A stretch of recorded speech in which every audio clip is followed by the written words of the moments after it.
Fun fun হয়ে যাবে। কুল্লু মান আলাইহা ফান, সমস্ত কিছু ফান ফান হয়ে যাবে। আকাশের চন্দ্র নক্ষত্রগুলি তারকারাজিগুলি ছিন্ন ভিন্ন হয়ে পড়ে যায়। পাহাড় তুলতে থাকবে। আর সকালবেলা থেকে মানুষের একটা ওই হইচই শুরু হয়ে যাবে। কোথায় থেকে যেন একটা আওয়াজ শুরু হয়ে গেছে, একটা আওয়াজ শুরু হয়ে গেছে।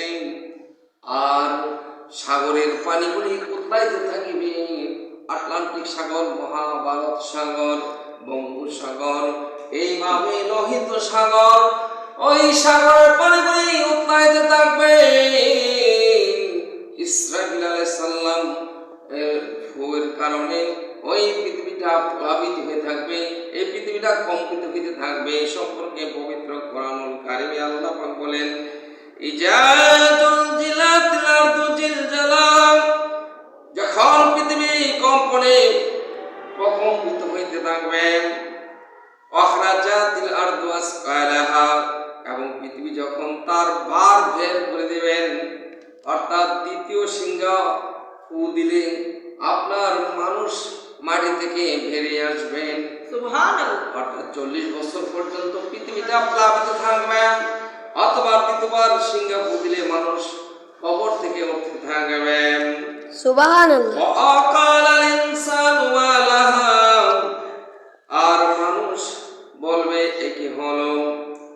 ইয়াউমা ইযিন তুহাদ্দিসু আখবারাহা, সেদিন এই পৃথিবী, এই জমিন তার বৃত্তান্ত বর্ণনা করতে থাকবে। কেন বলতে থাকবে? বিআন্না রাব্বাকা আওহা লাহা, আল্লাহ পাক এই জমিনকে আদেশ করবেন বলার জন্য, আল্লাহর আদেশে, রবের আদেশে, প্রতিপালকের আদেশে জমিন বলতে থাকবে কে চুরি করছে, কে ডাকাতি করছে, কে ইবাদত বন্দেগি করছে, সাক্ষ্য দিবে। জমিন বলবে এই রাস্তা দিয়ে হাইটে হাইটে আমার উপর পাড়ায় পাড়ায় গিয়া জিনা করতে গেছে, গভীর রজনীতে আকাম ডাক হয়ে দিয়েছে। সেদিন মুখ দেখাতে পারবে না, লজ্জায় সেদিন মুখ দেখাতে পারবে না। এই জমিন বলে দিবে একাম দিয়ে হাইটে হাইটে সে একজন ভালো একজন আলেমকে, মাওলানা নুরুল ইসলাম ফারুকীর মতো লোককে হত্যা করে গেলেছে, মাওলানা রইসুদ্দিনকে হত্যা করেছে, মাওলানা বাকিবুল্লাহকে হত্যা করেছে। এইভাবে অন্যায় যারা করবেন, খুন যারা করবে, চুরি ডাকাতি রাহাজানি চিন্তায় যারা করবে, তাদেরকে মাটি সাক্ষ্য দিয়ে দিবে। সেদিন আর বলতে পারবে না। তাহলে কি উপায় হবে সেদিন অপরাধীদেরকে? কাজী অপরাধ করতে একটু চিন্তা ভাবনা করে করুন, কারণ মাটি বলে দিবে।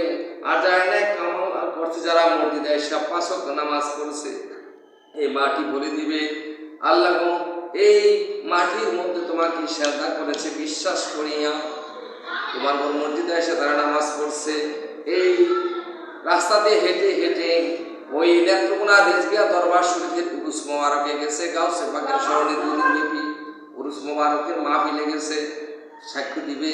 তাহলে সে ব্যক্তিটা জান্নাতি মেহমান হয়ে যাইবে।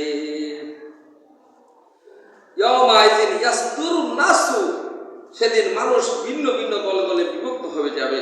অর্থাৎ যারা রেজবিয়া কাছে থাকবে, গাউসে পাকের মুরিদ গাউসে পাকের কাছে থাকবে, খাজা বাবার মুরিদ খাজা বাবার কাছে থাকবে, যারা খারিজি ওয়াহাবি ওয়াহাবির দলে থাকবো, মুনাফিক মুনাফিকের দলে থাকবো, কাফের কাফেরদের দলে থাকবো, হিন্দু হিন্দুর দলে থাকবো, খ্রিস্টান খ্রিস্টানের দলে থাকবো, বৌদ্ধ বৌদ্ধ দলে থাকবে।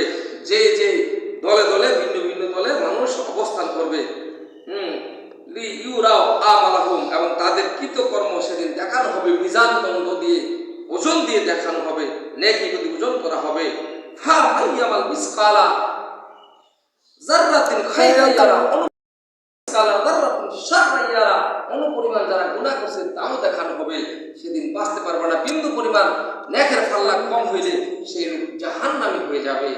বাবাজিরা আমার, সেজন্য গুনার কাজ যদি ছোট হয় তথাপি ওই কাজ থেকে বিরত রাখুন, কারণ এই গুনাহটা পর্যন্ত কিরামান কাতিবিন ফেরেশতা কাদের মধ্যে রয়েছে, নেক এবং বদি লিখতেছে, বদ করলে তা দেখা